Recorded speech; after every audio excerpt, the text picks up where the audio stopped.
tenu des combats. Les unités de la force terrestre de la garnison des Kalemi ont effectué le jeudi 13 mars 2025 une marche d'endurance physique sous la conduite du général Douni Akashindi Fabien, commandant du secteur opérationnel Usalama. Cet exercice les a amenés à parcourir les différents acteurs du chef-lieu de la province du Tanganyika sous l'admiration de la population. Cette marche est destinée à renforcer les capacités physiques de nos militaires. Ces derniers, bien habillés, sont déterminés de défendre l'intégrité territoriale de notre pays et de ramener la paix dans l'ensemble de la RDC.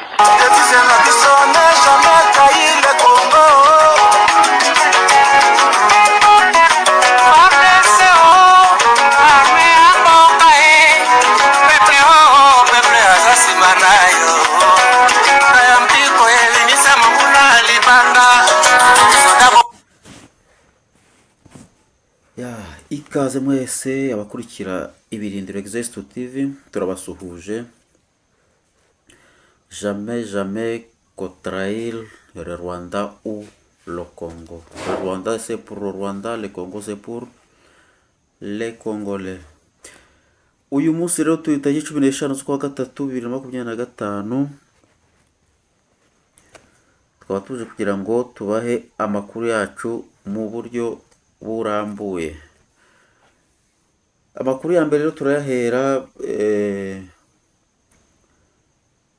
ku biganiro bya Repubulika Iharanira Demokarasi ya Congo na M23. Ubwo ni Gisekedi na bayobozi ba M23.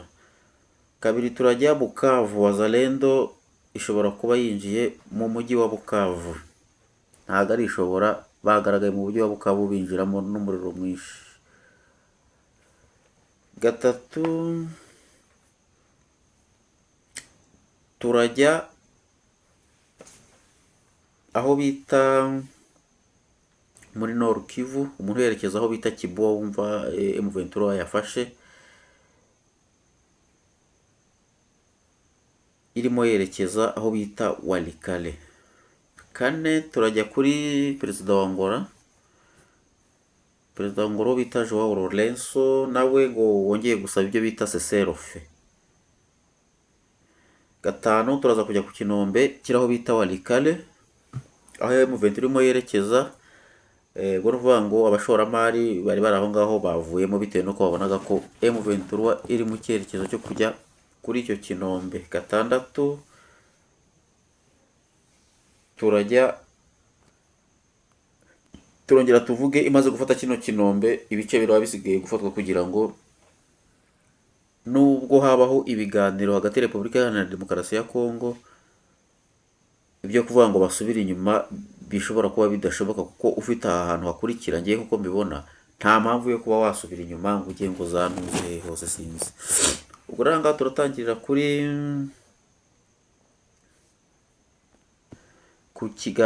biganiro bya Felix Tshisekedi na bayobozi ba M23. Aha ngaha rero simbona ukuntu abayobozi ba M23 baba barakatiwe kwanza imanza, bamwe barakatiwe imanza z'urupfu, igihano cy'urupfu nako gategwa igihano cy'urupfu, barangiza bakagerekaho n'ibihano, ubundi bagashyiraho n'ingereka ya $5,000,000 y'amadolari, ko umuntu ushobora kubona umwe muri abo bantu bakenewe ashobora kuzikukana. Aha rero nkibaza nkavuga nti niba Joao Lourenço yavuze ati M23 na Congo bashobora kuganira, kandi umuntu afite Rubaya, afite Nord Kivu, hafi ya yose Nord Kivu ayifite, n'igice kimwe wenda cya Sud Kivu, nuko bari kugenda bibambura ubu ntago bashobora kujyana kumeza bavuga bati rero natwe hari aho dufite kandi kuhava ntibishoboka, dukeneye kwigenga. Bikaba ngombwa ko nabo bashyira plan yo gucamwo Congo kabiri, bavuga ati turashaka Repubulika ya Kivu. Ibi nabyo ni mu bitekerezo byanjye, kubera ko kubwira umuntu w'umusirikare wafashe ahantu ku ngufu agatakaza abantu ngo asubire inyuma, ndumva ari ibintu bizagorana cyane. Hazaba intambara itari ntoya, nabo bangasubiye inyuma gutyo gusa nta kintu mwemereye, udasinya amasezerano yuko nawe ushobora kumuha ibinombe nk'uko wabihaye abandi. Sinzi ukuntu byaba bimeze. Aha ngaha hashobora kuzavuka intambara ikomeye cyane. aha rero tukareba tugasanga M23 niba ifite Goma, ikaba ifite iyo za Bunagana no gukomeza mu bundi buce ngiri kugenda yigarurira, kujya mu biganiro igomba, iramutse igiye no mu biganiro cyangwa se igatora abandi bayobozi bashobora kujya kuganira ibyo bintu, igomba gushyira hasi pura yo kwigenga, kubera ko ari ahantu urabona ko hashobora kuba haruta n'igihugu cy'u Rwanda ari cyo bavuga ko gitera inkunga inshuro 3. ubwo rero ahantu haruta u Rwanda inshuro 3, ahubwo ndumva nta n'impamvu, ni igihugu cyuzuye. ubwo rero Kongo urumva nikomeza kurangaraza bagenda bahagura igihugu kimaze kuba kinini. Mwabonye ibyabaye kuri Zelensky, Amerika yararebye ibona igipande Putin yafashe ni kinini, kandi kumusubiza inyuma ntibishoboka, cyangwa wenda baranabiganiriye. Bamaze kubiganira, Zelensky hageze bati wowe ugomba kwemera ibiganiro kuko we nta turufu ufite. Aho siko Gisekedi nawe bazamugira, babwira bati wowe kubera ko nta n'ingufu ufite, nta n'iturufu ufite, ugomba kuganira nayo mu 23, ukabarekera aho bafashe. Noneho hakabaho dekararasiyo, yo kudekarara Repubulika ya Kivu. Ibi rero byose birashoboka, ni ibintu bishoboka, kubera ko ngo buri wese ngo ajya ahantu abona hari akanyungu. Ubwo niba buri wese ajya ahantu abona hari akanyungu, urumva nka Trump tuzi ko ngo aje yari umuntu ukunda ibintu bya business cyane, ko harya rwose birashoboka agahita abwira Kagame ati ngewe ndabona uko bimeze, niwe ufite ahantu hanini, kandi aho twari dukeneye n'ubundi ni hariya, niho hava ikintu. Turebe ukuntu tubwira uriya mugabo dukatukunguku, cyangwa abwire mu 23 nyine dukatukunguku, kuko nibo baterankunga bayo, nk'uko tubisoma mu miryango yigenga yagiye itanga raporo ivuga ko M23 ifashwa na leta y'u Rwanda. Aha rero kabiri turajya kuri Bukavu, muri uyu mugoroba ngo bimeze nabi, abazalendo nyine bagezemo mu masaa 8, ibisasu bitangira kuvuga, bigaragara ko M23 yabaye nk'ikoze ropuri iragenda. Ubwo ntawuzi niba ishobora kugaruka imeze gute, cyangwa se niba ari bikwikira bakayiherekeza mpaka yiri bujye, ntabamenya. Ariko ubu ngubu tuvugana Bukavu iri mu maboko ya wazalendo. Aha rero twize kumva bavuga ko M23 yasonze mbere, ubwo nuvuga ngo igeze ngo yafashe aho bita Kibuwa, bamwe banyuze za Karongi, abandi baraza bafata aho bita za Kibuwa. Iyi nzira ukuntu imeze, nuvuga ngo niho bari abazalendo abenshi bavuka, ahantu bagiye gutangirira kwanza, kuko ni imiryango yabiri. Ngiye mbona ari nka strategy yo kujya kunetraliza abazalendo, kuko benshi bavuka hariya. Bamwe bafite imiryango za Goma, abandi bafite imiryango za Bukavu, bamwe bavuka hariya za Masisi, abandi bakavuka hano za Ngungu, abandi bakavuka Masisi, Ngungu, bakavuka hano za Mukoberwa, ukamanuka ukagera za Ntuze. Ubwo ruvuga ngo iyo niyo nzira yose tuvuge, kuko M23 irinze igera Kibuwa, ruvuga iyo nzira yose iyo zagiye zinyuramo, niyo bagiye banyuramo. Abandi bakavuka za Gatugunda, abandi bakavuka aho wumva za Mitimingi ngo bafashe. Ubwo nta kuntu ushobora kuba wokipye Kibuwa udafite ingabo Mitimingi, udafite ingabo Masisi, cyangwa se tureke na Masisi, ruvuga ngo kuko uba ufite Rubaya, Masisi kuyidetura ntago byakunanira. Ubwo rero nuvuga ngo uramutse ufite ingabo aho bita Gasovu ya Birumbi, ukagira ingabo aho bita Mitimingi, ukagira ingabo aho bita Remeka, nuvuga ngo gukontorora Kibuwa biba byoroshye, kuko iyo uhagaze Mitimingi ureba neza Remeka. Hari n'ubundi busozi rero bugiye buhanamiye aho bita Kibuwa, bita ku Bukumbi. Ubwo urumva aho hasi za Gasovu uba wamaze kuhafata, n'abaturage baho uba wamaze kubanetareza, cyangwa se bahunze bagiye Walikare. Urumva rero nibaramuka bambutse bagiye Walikare, kuko iyo uri aho ngaho za Kibuwa, nuvuga ngo habasigaye umugezi bita Rwa Rwanda, nari yaje koza ubuntuzi bayita nako bayita Nyabarongo. Iyo Nyabarongo niyo wambuka ukajya Walikale Nord. Aho Walikale Nord rero ni hamwe nyine mwumva inzira y'umusaraba yabereye, aho abanyarwanda banyuze bajya aho bita za Kisangani. Ubu urumva bazongera banyura iyo nzira kugira ngo bazagende bagere ku ntuze kuri aho ku ntuze ku iyo kariyeri y'abakanadiye iyo ya Kasegereti. Iyo kariyeri nyine ikomeye cyane. Urumva bazakomeza iyo nzira bakomeza kuko kuva ntuze kuva Kibuwa ugera aho hantu ugera aho bita Walikale muri iyo kariyeri aho bita Bisiye, ugenda wihuta ni iminsi 2 wikoreye cyangwa urwana ushobora kuhakoresha 3 cyangwa 4. Ariko nkeka ko hariya wenda baba bafite n'abagide bashobora no gufata abaturage hariya bakahabageza babanyujije inzira za shortcut. Ubwo urumva rero bamwe niba bazanyura Kibuwa, abandi bakaba bamanutse aho bumva bita za Karongi, iyo ruguru za Karongi unyura mu Bahunde ruguru iyo ngiyo. Ubwo urumva abandi banyuze za ruguru bajya kumanuka baragota nyine numva Kibuwa yavuyemo, ubwo bakibuwa bose bahise bajya Walikale tuvuge. Urumva za Gatsovu bose barafite za Biriko. Ubwo urumva ahantu iyo ugeze aho bita Biriko uba uri gusatira umusozi bita Cambombo, kuko uva Biriko ujya aho bita Gisunguti. Gisunguti uba ugiye kugera gute? Uba ugiye kuzamuka agera ahantu bita Cambombo ugahita ufata iya Shanje. Ubwo urumva zone Karehe nayo bayiri inyuma. Utanyuze aho ngaho rero naho ushobora kunyura mu ishyamba ryo bita Gatenge. Mu ishyamba rya Gatenge ugahita ahantu bita Karase wamara kuhagera ugahita umanuka ujya i Bunyakiri. Ubwo urumva bari kugenda bagota bahera inyuma. Aha rero nibakomeza kubirebera bakaramuka bafashe ririya cimbo ry'abanyakanada. Urumva abanyakanada bizaba ngombwa ko baganira nabo kugira ngo bakomeze bikorere. None ubwo kuganira nabo ni ukuhe? Bazatanga intwaro. Ubwo urumva leta ya Kongo izaba irimo ihomba, kandi bamaze kuhafata kuko hari ahantu ririya cimbo ryo rikomeye cyane hari muri Kongo urebye rikurikira rya Diama rya Bujimayi.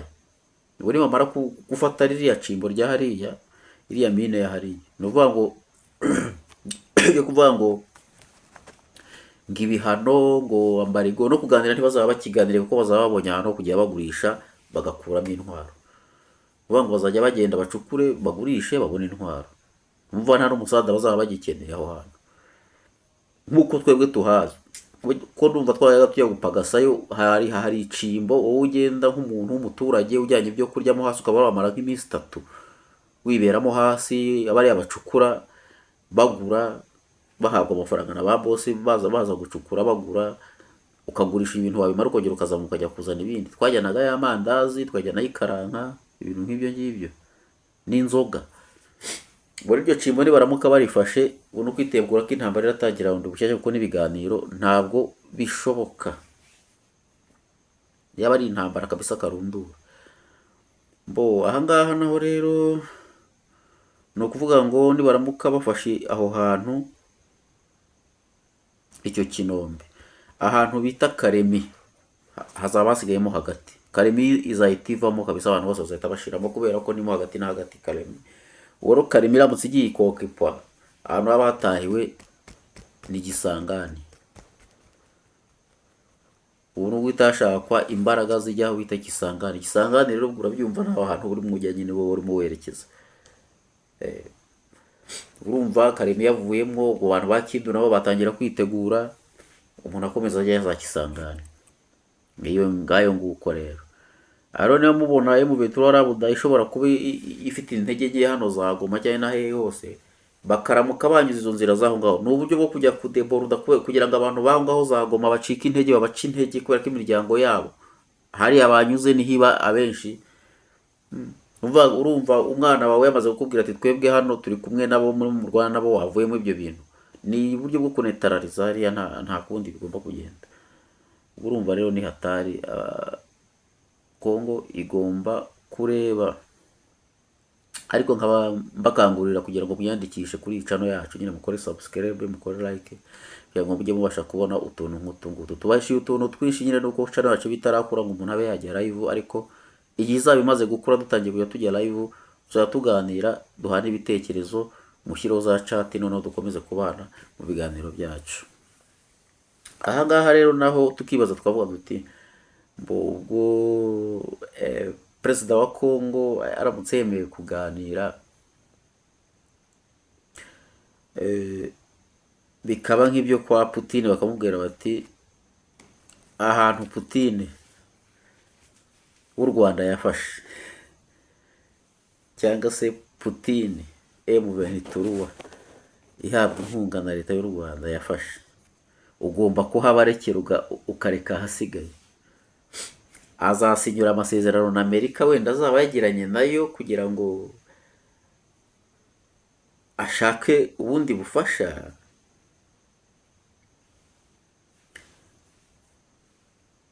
Kabiri, ahantu Amerika niramuka ihageze ije kugira ngo yirukane umutwe wa M23, aha hantu imaze gufata ahangana uku nguku, izemera kuvamo? Ko tuzi ko bajya guhiga imitwe yitwaje intwaro muri za 2009, harimo n'abamayimayi na za FDLR, izo ngizo n'abandi bose bari bapanze ko imitwe iri hariya byibura buri muntu agomba kujya afatwa n'abasirikare baturutse hanze, byibura abasirikare 5 cyangwa 10. Amerika ibyo bintu izabyirengera gute na M23? Kandi amashyamba ari hariya kuvuga ngo uzayishyiramo ngo drone ngo ijye ireba ngo ibashe gukuramo abantu, ntago byoroshye, n'ahantu hakomeye cyane.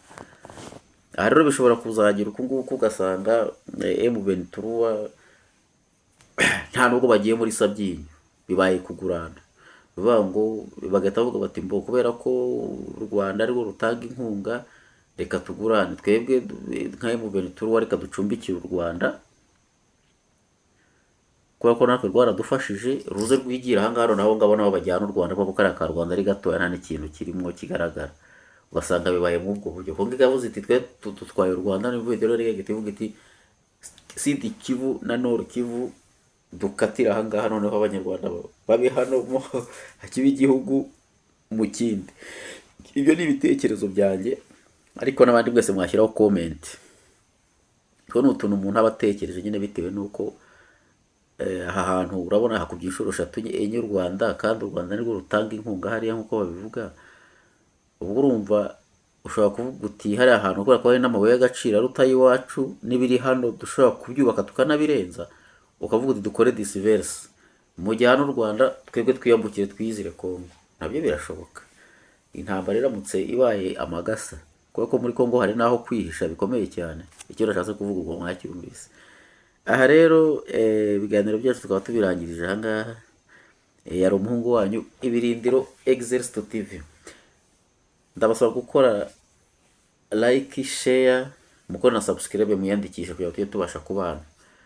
Hasigaye gakeya kugira ngo umuntu abe yajya akora live, noneho dukore nyine ibintu bigaragara, nyine umuntu yandika, abantu turi ibitekerezo, nyine tunasoma, tunabwirana uburyo umuntu, tunahugurana muri makeya. Ni uburyo bwo guhugurana, nta muntu dututse, nta muntu duserereje, tukajya tuganira mu bijyanye n'ubuzima busanzwe abantu bagenda babamo, bwabo bwiza, bwabo bubi, bwabo bw'intambara, bwabo bw'amahoro, kugira ngo n'ubutaha n'abana bacu bajye bamenya histoire zacu, ko abantu baba baragiye babaho.